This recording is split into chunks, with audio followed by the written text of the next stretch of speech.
Hey everybody, this is Nick over here at Lingo Networks. Today in this little quick video tutorial we're going to show you how to set up your Lingo Networks email account using Microsoft Outlook. Before we go ahead and get started, I am using Microsoft Outlook 2013. If you were using a previous version, for example, Microsoft Office, Outlook 2010, 2007, 2003, if you go to our website lingonetworks.net, you'll be able to find some instructions there for those, how to set up the account for those. The settings will still be the same. If you're using 2010, it'll kind of look similar to 2013, um, so you can still follow along with us if you're using 2007 or 2003. It will be a little bit different, but once you actually navigate to the account settings page, which we'll talk about here in a minute, and I'll show you, the settings will still pretty much be the same. They won't be, as far as I'm concerned, there won't be any differences actually. Um, Another thing too, before we get started, if you are using Windows Live Mail or Mozilla Thunderbird, or maybe even another third-party program, those tutorials will be linked in the description below. But if you were using Microsoft Outlook and you happen to be using 2013, well, this is kind of your lucky day because you can follow me step by step, and we'll show you how to set up your email account. Also, if you already have Lingo Network's email service and you are looking to update your settings to the new security protocols, you can go ahead and follow along with us today too. And I'll show you real quick how to get to where we're going after we get everything set up. First things first, let's go ahead and get started. So here I am in Outlook right now, and I need to add a new account. So I'm going to go ahead and click on File up here. Now, real quick, if you are just looking to update your account, you can click on Account Settings right here, and that'll bring it up, and your email will be right here. But I'll show you that in just a second. So let's go ahead and get started. When I put it to the file, and we're going to add account. All right. And then once we get there, we're going to go ahead and push this little button right here. Get the bullet point right there. This is manual setup or additional server types. Once we have that selected, we're going to go ahead and click next. And then we're going to go down here and select this option, POP or IMAP. Once that bullet is selected, this will allow us to configure our Lingo Networks email address. So we'll go ahead and press next, and this is where the fun begins. So first step we're going to do here is just user information. So we're going to enter our name. Now, just so you know, when it says your name, when you send somebody an email address, this is the name that it will say that it's from. So if you are using, maybe you're using your email address for a business, and let's say your business is Samsung, for example. Your email address may be such and such, John Doe at lingonetworks.net. But you can make your name Samsung if you really chose to do so. But for today, I'm going to use test. So most people just use their first and last name, so you can go ahead and put that in there, or first name, last initial, however you want to do it. Just know that the your name field is something that the person you're sending an email to will see as who it's from. And then your email address, go ahead and type in your email address. Today, mine's going to be lingotest@lingonetworks.net. So that's going to be my email address. And so once we get all that information typed in, and that is configured for you specifically. So obviously enter your email address and your name. And once you got that in, we can go ahead and move down to the second part here, server information. Now it's very crucial that you pay attention to this because if at any point anything is typed in correctly, your email account will not work and you'll get some errors. So let's go ahead, and so for the server information, the account type, we're going to click this down arrow right here, and we're going to get two options. We're going to get POP3, and we're going to get IMAP. If you are setting up your email account for the first time, Lingo Networks does recommend you use IMAP. However, we do still support POP, but like I said, we do recommend that you use IMAP. Incoming server, go ahead and type in and follow along with me. It's going to be mail, M-A-I-L, .lingonetworks.net. Okay, so once we get that typed into the incoming server, we verify that we haven't spelled anything correctly. I tend to get the O and the W mixed up sometimes, so just verify that you spelled everything correctly. And once you have, we can go ahead and move on to the outgoing mail server. And that one's going to be smtp.lingonetworks.net. And just go ahead and verify again that you've entered your email, you've entered the server information correctly, because like I said, if you enter something wrong, if you have letters mixed up like I tend to do sometimes, you will get errors. So as long as your information right here in the middle of the screen with the server information matches my screen that you've typed it in correctly, then everything should be good to go so far. So we can go ahead and move down to the login information. Now, as you can see, we already have for the username, it's already filled in the Lingo test for us.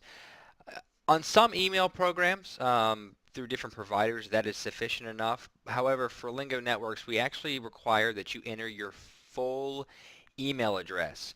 So as you can see up here, to explain that real quick, under the email address up here, it's lingo@lingonetworks.net. And however, the Lingo test part is is where it's pulling this username from. So for the username to actually be correct, it's just as simple as typing in our full email address. So all you, in theory, would have to do is just add the @ symbol and then Lingo Networks. See, I did it there. .net. So once we get that typed in there, we can go ahead and move on down to our password. And I'll type in my password real quick. Beautiful. Now, the remember password box. I want to take a quick second and talk about that.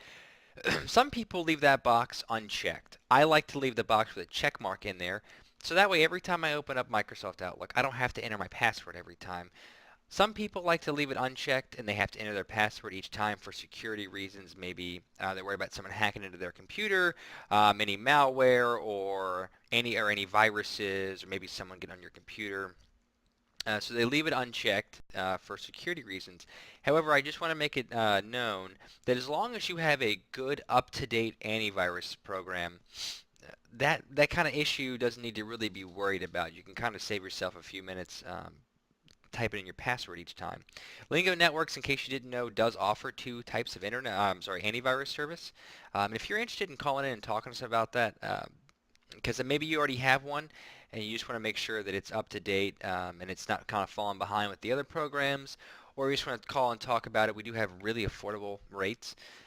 One of the premium antivirus we have actually has a built-in personal email scanner. So while you check your emails, it scans it for any potential viruses or harmful software that may be in an email that you don't even know about. Because believe it or not, a lot of the times you could get an email from one of your friends or family and it's completely legitimate, but viruses will actually attach themselves to the emails and you may not even realize it, and maybe not even the person who sent it to you. And if you had the built-in personal email scanner, it would pick that up for you and alert you and protect you ahead of time. Save you a lot of hassle and potentially a lot of money.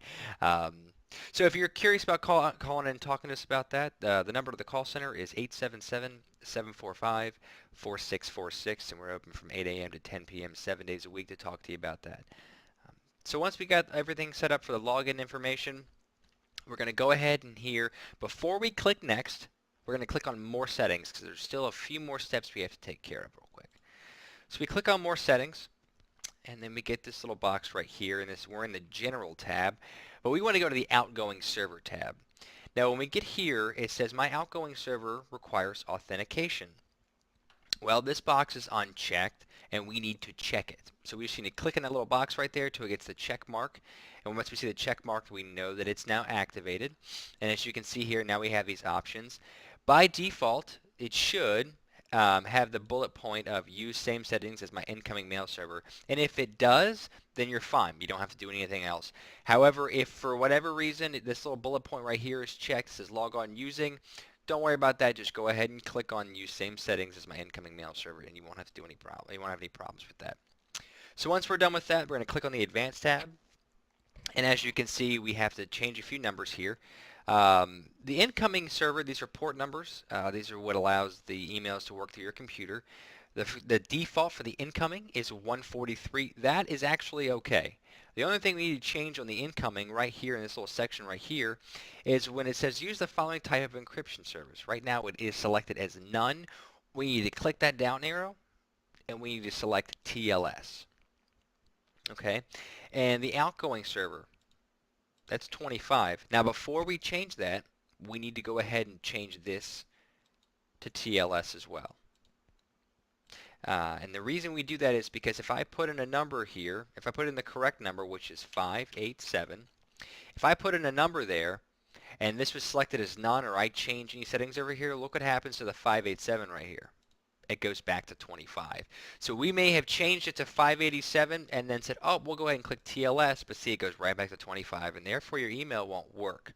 So first thing, or the best thing to do is before you change the number, once you've selected TLS for the incoming server, go ahead and select TLS for the outgoing server as well. And then we can go over here and highlight the numbers, or just click in the box somewhere and delete it, and then type in the number 587.